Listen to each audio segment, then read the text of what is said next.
அருட்பெரும் ஜோதி அருட்பெரும் ஜோதி தனிப்பெரும் கருணை அருட்பெரும் ஜோதி. எல்லாம் செயல்கூடும் என் ஆணை அம்பலத்தே எல்லாம் வல்லான் தனையே ஏத்து. ஓம் ஸ்ரீ ராமலிங்காபயம். ஓம் ஸ்ரீ ராமலிங்காபயம். ஓம் ஸ்ரீ ராமலிங்காபயம். எல்லோருக்கும் வணக்கம். இது எனது யூடியூப் சேனலான எல்லாம் செயல்கூடும் வள்ளலார். நான் வள்ளலார் முத்து பேசுகிறேன். இன்றைய பதிவில் நாம் தற்சுதந்திரம் இன்மை என்ற தலைப்பின் கீழ் வரும் 9வது பாடலுக்கான விளக்கத்தை பார்க்க இருக்கின்றோம். முதலில் நான் பாடல் வரிகளை படிக்கிறேன், பின்பு விளக்கத்தை பார்ப்போம். கரை சேர புரிந்தாலும் கடையேன் செய் குற்றமெல்லாம் கருதி மாயை திரை சேர புரிந்தாலும் திருவுளமே துணை என நான் சிந்தித்து இங்கே உரை சேர இருத்தலன்றி உடையாய் என் உறவே என் உயிரே என்றன் அரைசே என் அம்மே என் அப்பா இச்சிறிய நாள் ஆவது என்னே. இதுதான் இந்த 9வது பாடல். இதுக்கு விளக்கம்: எல்லாம் உடைய பெருமானே, எனது உறவே உயிரே அருள் அரசே அன்னையும் அப்பனும் ஆனவனே, பிறவி கடலில் இருந்து நான் கரை சேர்ந்து மரணமில்லா பெருவாழ்வை பெற்றுக்கொண்டாலும் அல்லது நான் செய்த பாவங்களை எல்லாம் எண்ணி மாயை ஆகிய திரை மூடிய உலகியலில் புதையுண்டு ஒளியச் செய்தாலும் யாவும் உனது திருவருளாலே நடக்கின்றன மற்றும் நீயே துணை என்று எண்ணி பேச்சொடுங்கி இருப்பதன்றி இச்சிறிய நாள் ஆவது என்ன அப்படின்னா இந்த பாடலை ஏற்றியிருக்காங்க. இதன் மூலமாக வள்ளல் பெருமான் 2 விஷயங்களை சொல்ல வர்றாங்க. ஒன்று, அருள் நிலையில், அதாவது மேல் செல்லும் வீதியில் போய் நாம் கடவுளுடைய அருளை பரிபூர்ணமாக பெற்று எக்காலத்தும் எவ்விடத்தும் எவ்வளவும் தடைபடாத பேரின்ப சித்தி பெருவாழ்வில் வாழ்வது, அதாவது மரணமில்லா பெருவாழ்வில் வாழ்வது ஒன்று. 2வது விஷயம் என்ன சொல்கிறாங்கன்னா, இந்த மாயை வசப்பட்டு இந்த உலகியல்ல இந்த மாயை கொடுக்கக்கூடிய இந்த இன்ப துன்பங்களிலேயே உழன்று வினைகளை பெருக்கி பலவிதமான பிறவிகளில் அடுத்தடுத்து எடுத்து உழன்று கொண்டே இருக்கும் இந்த நிலை. இது 2 விஷயம் இருக்குது. இதில் எது வேணும்னு நம்ம தான் முடிவு பண்ணணும். அது எப்படி முடிவு பண்ணணும்னா, ஞான அறிவு வேணும். ஞான அறிவினால் தடுத்து கொள்ளலாம்ன்றாங்க அந்த ராகதுவேஷாதிகள், அதாவது காமம், கோபம், லோபம், மதம், மாச்சரியம், இந்த மாதிரி இந்த கெடு குணங்கள் எல்லாம் நாம் ஞான அறிவினால் தடுத்து கொள்ள வேண்டும்ன்றாங்க. அப்போ அந்த ஞான அறிவு எப்படி வரும் அப்படின்னா, ஜீவகாருண்ய ஒழுக்கம் செஞ்சுட்டு வரும்போது தான் நம்மளுக்கு அந்த அறிவு விளக்கமே ஏற்படும். எப்படி சொல்கிறாங்க, ஜீவகாருண்ய ஒழுக்கம் முதல் பிரிவில் வள்ளல் பெருமான் தெளிவாக சொல்கிறாங்க, ஜீவகாருண்யம் விளங்கும் போது அறிவும் அன்பும் உடனாக விளங்கும். இதனால் உபகார சக்திகள் கிடைக்கப்பெற்று அதன் மூலமாக எல்லா விதமான நன்மைகளும் உண்டாகுன்றாங்க. ஜீவகாருண்யம் மறையும் போது அறிவும் அன்பும் மறையும். இந்த உபகார சக்திகள் இல்லாததுனால எல்லா விதமான தீமைகளும் உண்டாகும் அப்படின்னு சொல்லி தெளிவாக சொல்கிறாங்க. அப்படியே சொன்னவங்க உரைநடையில் சமரச சுத்த சன்மார்க்கத்திற்கு முக்கிய தடைகள் அப்படின்னு சொல்லி என்ன சொல்கிறாங்க பாருங்கள். சுத்த சன்மார்க்கத்திற்கு முக்கிய தடைகளாகிய சமயம், மதம் முதலிய மார்க்கங்களை முற்றும் பற்றற கைவிட்டவர்களும், காமம், குரோதம் முதலியவைகள் நேரிட்ட காலத்தில் ஞான அறிவினால் தடுத்து கொள்பவரும், கொலை புலை தவிர்த்தவர்களும் ஆகிய இவர்கள்தான் சுத்த சன்மார்க்கத்திற்கு உரியவர்கள். மரணம், பிணி, மூப்பு, பயம், துன்பம் இவை முதலியவைகளை தவிர்த்து கொள்வார்கள். அதாவது செயற்கையாகிய குணங்களை நன்முயற்சியால் தடுத்து கொள்பவர்களுக்கு கேவலாதிகார மரணம் நீங்கும். அருமையாக சொல்கிறாங்க பாருங்கள். செயற்கையாகிய குணங்களை நன்முயற்சியால் தடுத்து கொள்பவர்களுக்கு கேவலாதிகார மரணம் நீங்கும். அப்போ அந்த நன்முயற்சி அப்படின்னா என்ன? நன்முயற்சி ஜீவகாருண்ய ஒழுக்கம் தான். வள்ளல் பெருமான் சொன்னது மாதிரி ஜீவகாருண்ய ஒழுக்கம் பண்ணிட்டு வரும்போது அவங்களுக்கு அவங்களுக்கு அறிவும் அன்பும் விளங்க ஆரம்பிச்சிடும். அந்த அறிவும் அன்பும் விளங்குவதால் எல்லா விதமான நன்மைகளும் தோன்றும்னு சொல்கிறாங்க பார்த்தீங்களா. அந்த நன்மை இதுதான். அந்த ராகத்வேஷாதிகள் என்று சொல்லக்கூடிய காமம், கோபம், லோபம், மதம், ஆச்சரியம் இது மாதிரி உள்ள அனைத்து விதமான கெட்ட குணங்களும் போய் பக்குவ நிலைக்கு வந்துடுவாங்க. ஏற்கனவே நம்ம பார்த்துருக்கோம், அந்த அபக்குவிகள் இந்த ராகத்வேஷாதிகள் எல்லாம் நீக்க பெற்றும் போது அந்த பக்குவ நிலைக்கு வந்துடுறாங்க.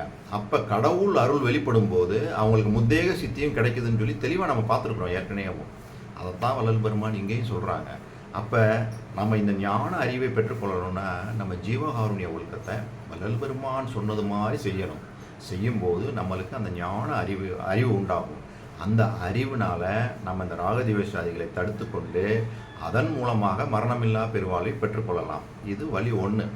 வழி 2, இதை எதுவுமே பண்ணாமல் நான் கண்டதே காட்சி கொண்டதே கோலம்னு இந்த உலகியலில் நான் இருந்தேன். ஏன்னா இது கொடுக்கக்கூடிய இன்பங்கள் எனக்கு இன்பமாக தோன்றுது, எனக்கு அந்த மாதிரி ஒரு மரணமில்லா பெருவாழ்வுலாம் தேவையில்லை, நான் எனக்கு இதே நல்லா இருக்கேன், ஐ ஆம் கம்ஃபர்டபுள் நவ், எனக்கு எந்த பிரச்சனையும் இல்லை, நல்லா இருக்குது அப்படின்னு சொல்லி நினச்சோம் அப்படின்னா இதுவும் நல்லா இருக்க மாதிரியே தான் இருக்கும். ஆனால் முடிவில் மரணம் சம்பவிக்கும். அந்த சமயத்தில் எதுவுமே காப்பாற்றாது, எந்த ஒரு விஷயமே காப்பாற்றாது, மரணித்து விடுவோம். அப்போ மீண்டும் பிறவி.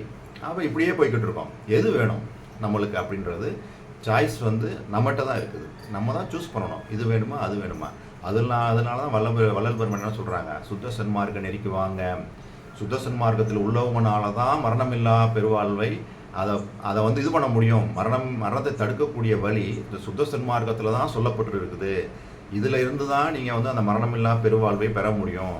மற்ற இதுலாம் போனீங்கன்னு வச்சுக்கோங்களேன், மற்ற மார்க்கங்களில் போனீங்க அப்படின்னா அவங்கெல்லாம் மரணத்தை ஏற்றுக்கொண்டு விட்டார்கள். அவங்க எப்படி கொடுக்க முடியும் மரணமில்லா பெருவாழ்வை? அவங்க என்ன சொல்லுவாங்க, பிறந்தா இறந்து போகணும் அப்படின்றத அவங்க ஏற்றுக்கொண்டாங்க. அப்படின்னும் போது அங்கே போய் நம்மளுக்கு அந்த விமோசனமே கிடைக்காது. ஆனால் வள்ளல் பெருமான் என்ன சொல்கிறாங்க, என் மார்க்கம் இரவாத சன்மார்க்கம் தோழின்றாங்க. அருமையாக சொல்கிறாங்க.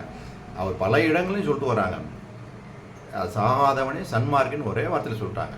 அப்போ இவ்வளோ தெளிவாக இருக்கும்போது நம்ம இந்த சுத்த சன்மார்க்க நெறியில் தான் வரணும். சுத்த சன்மார்க்க நெறி ரொம்ப அடிப்படையாக என்ன சொல்லுது, ஜீவகாருண்ய ஒழுக்கத்தில் இருந்து தான் அவங்க வர சொல்லுது. அப்போ ஜீவகாருண்ய ஒழுக்கம் பண்ணும்போதே நம்மளுக்கு அறிவும் அன்பும் உடனாக விளங்குன்றாங்க. அது மூலமாகவே நம்மளுக்கு அனைத்து விதமான உபகார சக்திகளும் தோன்றி நன்மைகள், அனைத்து நன்மைகளும் உண்டாகுன்றாங்க.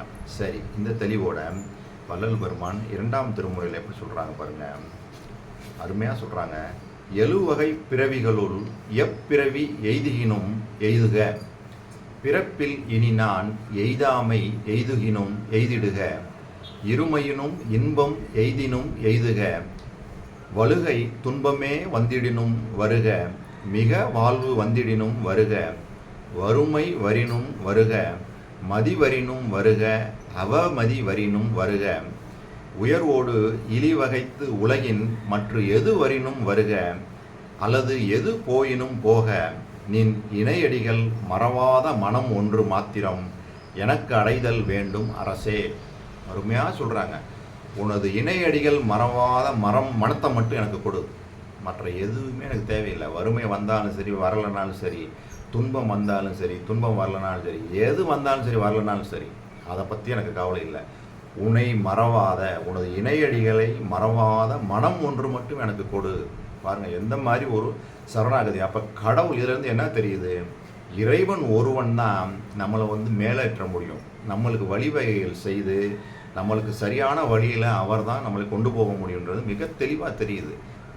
அப்போ இது மூலமாக இப்படி போகும்போது தான் வள்ளல் பெருமான் அதுக்கு தான் என்ன சொல்கிறாங்க, என்னோட வழிக்கு நீங்கள் வாங்க அப்படின்னு சொல்கிறதுக்கு காரணம் கடவுளுடைய அருள். கடவுளுடைய அருள் இல்லாமல் எந்த ஒரு இதுவுமே நடக்காதுன்னு நம்ம இதுக்கு முன்னாடி நிறைய இதில் பார்த்துருக்கோம். இந்த தலைப்பே எப்படி இருக்குது, தற்சுதந்திரமின்மை. அப்போ நம்ம இந்த மாதிரி ஒரு நிலைப்பாடோடு தான் நம்ம கடவுள் மேலே பக்தி செய்யணும். அப்போ அனுதினமும் என்னால் இங்கே ஒன்றும் இல்லை, நீ தான் பார்த்து செய், எனக்கு உண்மை உரைத்திடேன்னு சென்ற பதிவில் பார்த்தோம். எனக்கு நான் உன்னால் தான் வாழ்ந்துக்கிட்டு இருக்கேன், என்னால் உனக்கு எந்த ஒரு பிரயோஜனமும் கிடையாது, ஆனால் உன்னால் நான் வாழ்ந்துக்கிட்டு இருக்கேன், எனக்கு உண்மையை நீ தான் சொல்லணும் அப்படின்லாம் போன பதிவில் நம்ம பார்த்தோம். அதே மாதிரி இங்கேயும் சொல்கிறாங்க. அடுத்து இன்னும் கூட போய் அருமையாக சொல்கிறாங்க பாருங்கள். இந்த சுத்த சன்மார்க்கத்தில் அடிப்படையாக வள்ளல் பெருமான் என்ன சொல்கிறாங்க பாருங்கள், பொய்யாத மொழியும் மயல் செய்யாத செயலும் வீண் போகாத நாளும் விடயம் புரியாத மனமும் உட்பிரியாத சாந்தமும் புந்தி தளராத நிலையும் எய்யாத வாழ்வும் வேறு எண்ணாத நிறைவும் நினை என்றும் மறவாத நெறியும் இரவாத தகவும் மேற்பிறவாத கதியும் இவ் ஏழையருக்கு அருள் செய் கண்டாய் அப்படின்னு சுத்த சன்மார்க்கத்திற்கு என்ன அடிப்படையாக தேவை அப்படின்றத தெளிவாக சொல்கிறாங்க. இந்த பாடல் மூலமாக அவர் சொல்கிறது, மனிதன் தன் சொல்லில் உண்மையாகவும் செயலில் தூய்மையானவனாகவும் மனத்தினால் அமைதி கொண்டவனாகவும் இருக்கும் ஒருவனால் தான் அந்த இறைநிலையை அடைய முடியும் அப்படின்னு தெளிவாக சொல்கிறாங்க. எப்படி சொல்கிறாங்க? பொய்யாத மொழி, அதாவது எப்போதும் உண்மையை மட்டுமே பேசும் நாவை கொண்டிருக்கும் அந்த நிலை. அப்புறம் அடுத்து சொல்கிறாங்க, மயல் செய்யாத செயல், அதாவது அறியாமையும் மனமயக்கமும் இல்லாத தூய செயல்களை செய்தல். அடுத்து வீண் போகாத நாளும், அதாவது வீணாக நாட்களை கழிக்காமல் இறை நெறியிலேயே சென்று அதிலே இறை நெறியிலேயே போகிறது அந்த நிலைமை. சரி, அடுத்து பிரியாத சாந்தமும், உலகில் ஆசை எதுவும் இல்லாமல், அதாவது சிற்றின்பத்தில் போகாமல் இறை நாட்டத்திலேயே இருக்கிறது. அதுதான் விடயம் புரியாத மனமும் உட்பிரியாத சாந்தமும், அதாவது எப்போதும் அகத்திலே மாறாத அமைதி, அதை வச்சுருக்கணும் எப்பயுமே. அதை தான் சொல்கிறாங்க உட்பிரியாத சாந்தம். புந்தி தளராத நிலை, அதாவது எந்த சூழ்நிலையிலும் அந்த புத்தி, அதாவது மன உறுதி, அது குறைவுபடாமல் இருக்கக்கூடிய அந்த உறுதிப்பாடு, அதை தான் சொல்கிறாங்க. அப்புறம் எய்யாத வாழ்வு அப்படின்னு எதை சொல்கிறாங்கன்னா, நிலையற்ற தன்மைகள் இல்லாத பரிபூரணமான அருள் வாழ்வை பெற்று வாழ்வது, அதை தான் சொல்கிறாங்க எய்யாத வாழ்வு. வேறு எண்ணாத நிறைவு, வேறு எதை பற்றி நினைக்காம நினை என்றும் மறவாத நெறி, ஒருபோதும் உன்னை மறக்காமல் இருக்கக்கூடிய அந்த நிலையிலேயே நான் வாழ்வது. இரவாத தகவும் மேற்பிறவாத கதியும், இரவாத தகவும்னு அழியாத நற்பண்புகளை சொல்கிறாங்க. அதே மாதிரி மேற்பிறவாத கதியும்னா மீண்டும் பிறக்கக்கூடிய அந்த நிலை, அதாவது இரவாமல் நம்ம இறக்கவே இல்லைன்னா மீண்டும் பிறக்க மாட்டோம். இப்போ அந்த நிலையை கேட்குறாங்க. இதுதான் வள்ளல் பெருமான் இந்த 2ஆம் திருமுறையில் மிக அருமையாக சொல்லியிருக்காங்க. அப்போ சுத்த சன்மார்க்கத்தில் வள்ளல் பெருமான் சொல்லக்கூடிய அவர் இறைவனிடம் எப்படிலாம் கேட்குறாங்க பாருங்கள். எனக்கு எதுவுமே வேணாம், உன்னையை மட்டும் மறக்காத மனத்தை கொடு அப்படின்னு கேட்டவங்க இங்கே என்ன சொல்கிறாங்க? எல்லாமே எனக்கு உயர்ந்த பண்புகளை கொடு, மீண்டும் பிறவாத நிலையை கொடு, நல்ல பண்புகள், நல்ல குணங்கள், அதாவது வீணா பொழுதை கழிக்காமல் எப்பயுமே நான் இறைநிலையிலேயே இறை சிந்தனையிலேயே இருக்குமாறு என்னை செய். நான் சொல்லக்கூடிய வார்த்தைகளில் பொய் சிறிதும் இல்லாமல் எப்பொழுதும் உண்மையே சொல்லக்கூடிய அந்த நிலை.